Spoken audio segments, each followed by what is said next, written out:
of life that accompanies constitutional amendment discussed when there is a potentially divisive boundaries delimitation process coming up in a short while and an economic meltdown.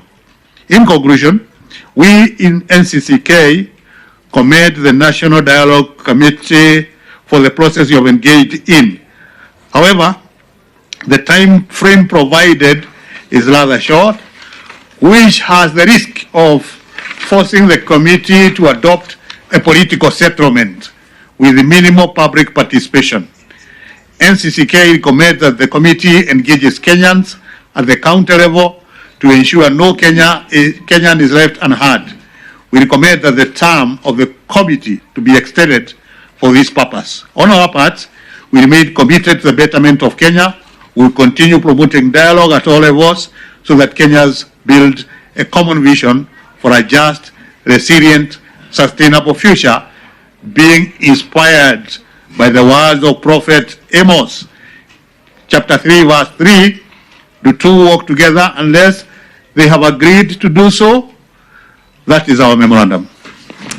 Thank you very much. I just note that what you're reading is not in our document. Yeah, is it? Yes. Where? Mine is summarized. You have a summary. Oh, you are summarizing. Okay, okay. Yes, but we can give you the summary as well. Yeah, please do. Please give us. Now, I'll ask the majority leader who will be leaving us shortly to ask his questions. Thank you, Chair. And we have exactly 5 minutes. So even as you ask the questions, 1 minute each. Chair, let me thank the NCCK for their presentation. And I'll go straight to the question. One is on the Finance Act review of 2023 and the allegation on page 6 of their document for the executive and the legislature to stop the blatant disregard and disobedience of court orders. I would want to benefit from specifics. Which court orders has the legislature or the executive in the recent past blatantly disobeyed? And on the review of the Finance Act 2023, they say we reduce the tax burden. I would want to know what are the specific proposals in the Finance Act 2023 that they would want reviewed, and if they have estimated the quantum of what they call the tax burden on the 2023 tax proposals. Two, Chair, is on their recommendation regarding the IBC selection panel. I see they have actually analyzed very well the options that the country has, and they recommend that political parties should not play a role in this process, while in their final recommendation, they recommend the reconstitution of the panel, and in what they say is a win-win situation. Is that to say you want a panel, a new panel appointed without any representation of political parties? Does that include the political parties liaison committee? Would that include the Parliamentary Service Commission that has representation of political parties? And which other bodies would you be recommending to be represented in this panel to the exclusion of political parties? Lastly, Chair, is on the recommendation on the funds, NGCDF and the Senate oversight, and they say that establishment of these funds is inimical to the principle of separation of powers. I do not know if NCSK is aware that members of parliament do not implement anything to do with NGCDF, and the proposal by the Senate Oversight Fund is not for any implementation of funds. It's basically to enable senators to do their oversight work as espoused in the Constitution, Articles 94 to 96. Whereas for NGCDF, members of parliament do not, and maybe you may have based that argument on the old NGCDF Act. The reviewed NGCDF Act, members of parliament have absolutely no role. They are no longer patrons, they don't implement. Therefore, I would want to get an understanding. How do you find it that members of parliament then, or senators, in view of the changes that have been there in the NGCDF Act and the proposal by the Senate for the Senate Oversight Fund, the same with GAF, the women reps have no role in implementation. These are funds established in the executive. Members of parliament play an oversight role over those funds and don't manage the funds. How then do you find that being inimical to the principal separation of powers with members of parliament, senators and women reps having no role in those funds? Thank you. You know, Kimani has given you a mouthful. I would suggest that you take notes. He's given you very many points, and since he is like in a hurry, in fact, Mheshimiwa Kimani Ichung'wah, you know, the final recommendation by NCCK is a fear for a political settlement because of the rushed manner that we have to take into account. So, if you could, one more comment or two more comments. Yeah. But I want to plead with you that you don't take it against the work of this committee. If we do not, actually we had taken into account the need to go all over the country. And we realized because of 60 days time limit, we may not do justice by so doing. Therefore, we settled for the stakeholder engagement, which is what you are actually doing this morning, along with others. And since you represent over 37 million faithfuls, I'm quite sure you can understand when we tell you we do not have to go to the counties, to the wards, because we think that those are ably recommended. That's your final recommendation against a political settlement. Thank you. And Your Excellency, you should have mentioned also the issue of the budget. We had no budget to do that. Well said. Mine is very, very short. You are pitching for a speedy reconstitution of the IEBC.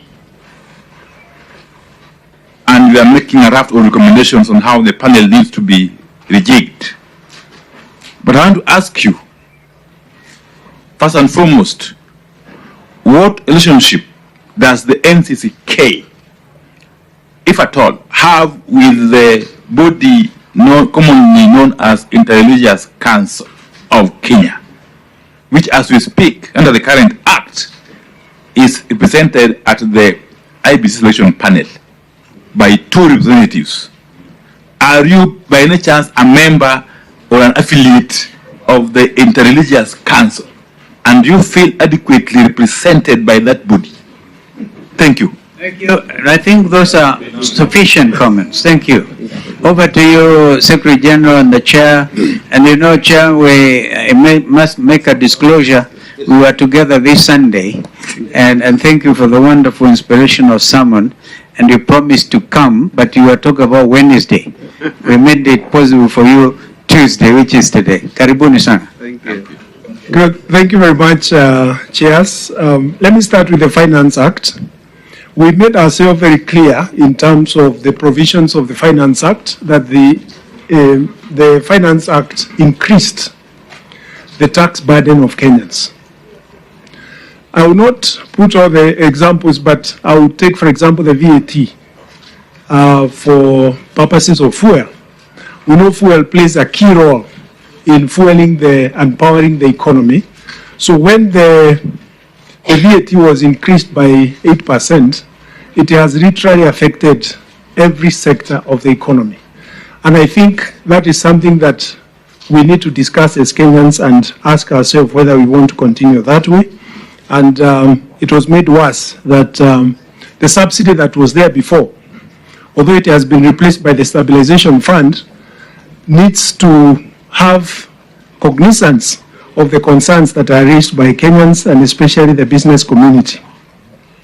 On court orders, we have been working with other agencies that have documented court orders that have been disobeyed or disregarded, not just by this regime, but also the previous regime.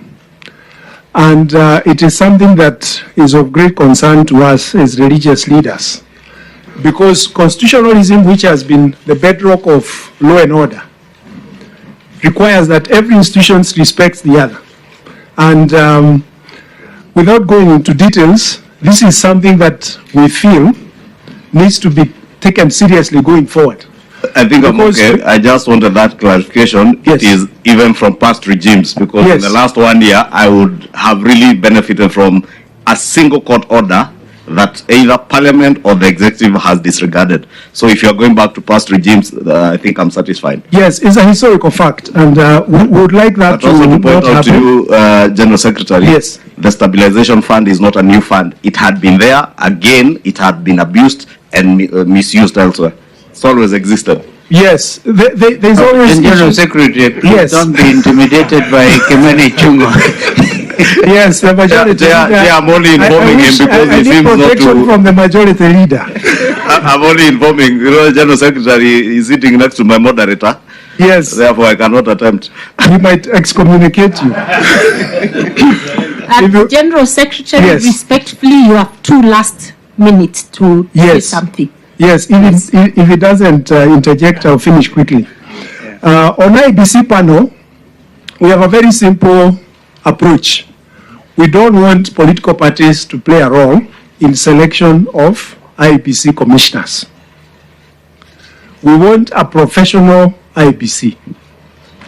We have been involved in this for quite a long time, since 1992. So we believe that because there was a lot of controversy around the selection panel that is in place, of which we also have 2 representatives, which was the question from the minority leader, is that we are open to look backwards and say, can we get a panel that is acceptable to all the sides in the political arena? That is what we are saying.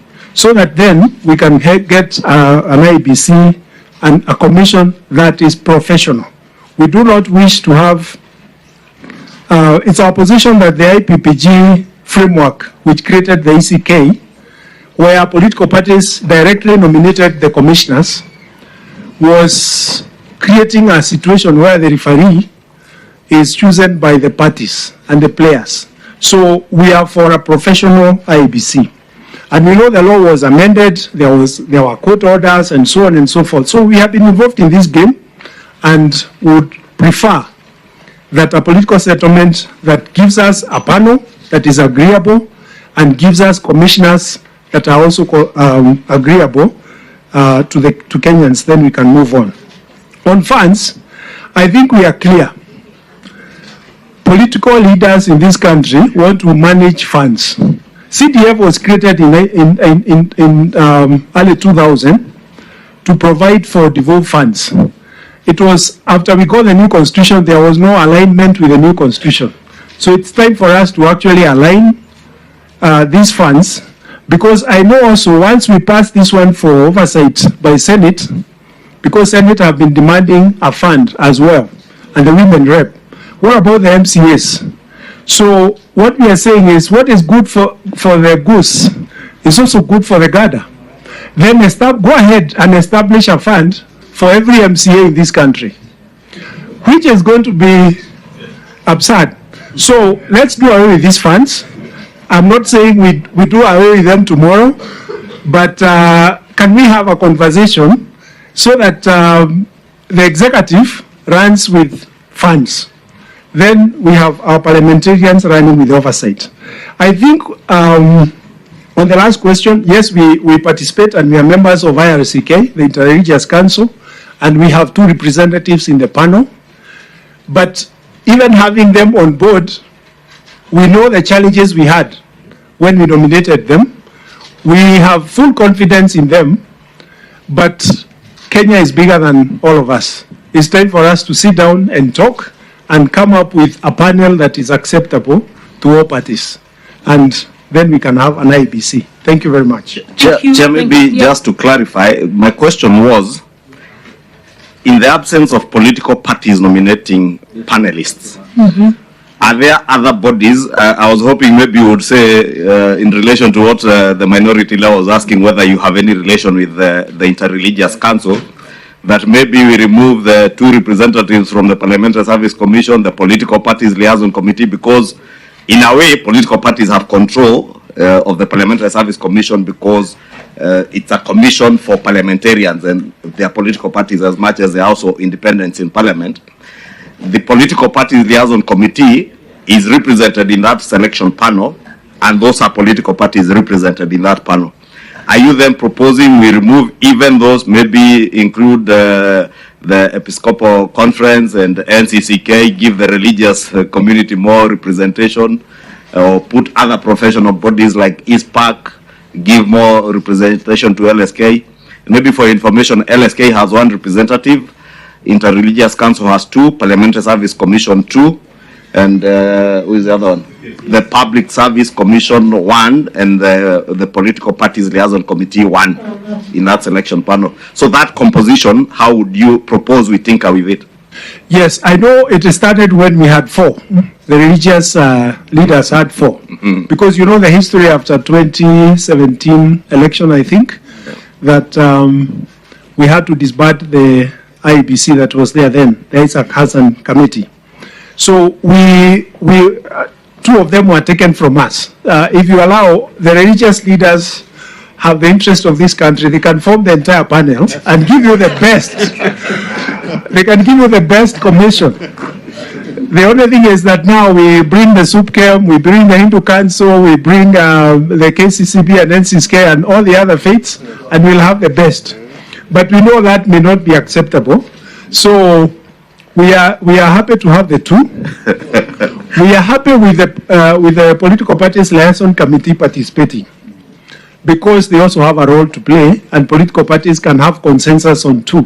So we cannot completely deny political parties a role to play in the selection panel. Yes. What we were against is the principle where we go back to the APPG framework. Yes, where they nominate directly. We heard from Attorney General Emeritus yesterday, Moswako, who presided over the selection panel.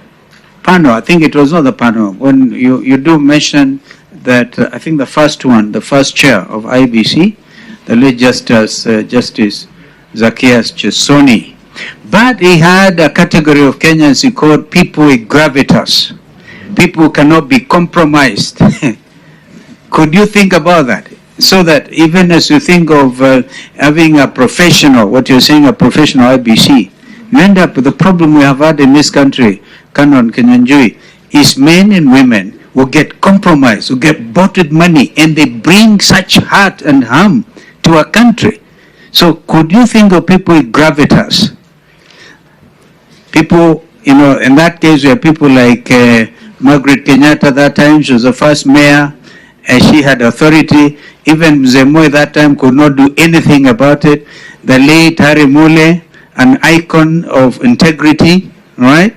And that is what delivered the most democratic election outcome in 2002. Since that time, with all our professional commissioners and others, Kenyans have come to grief. Think about this and perhaps pray about it. Yes, thank you. Thank you very much. That's important. And I think what makes IBC dependent is not the security of tenure. It is the character of every commissioner. I think we have suffered in the last several years, and we need to see how we can up our game as a country.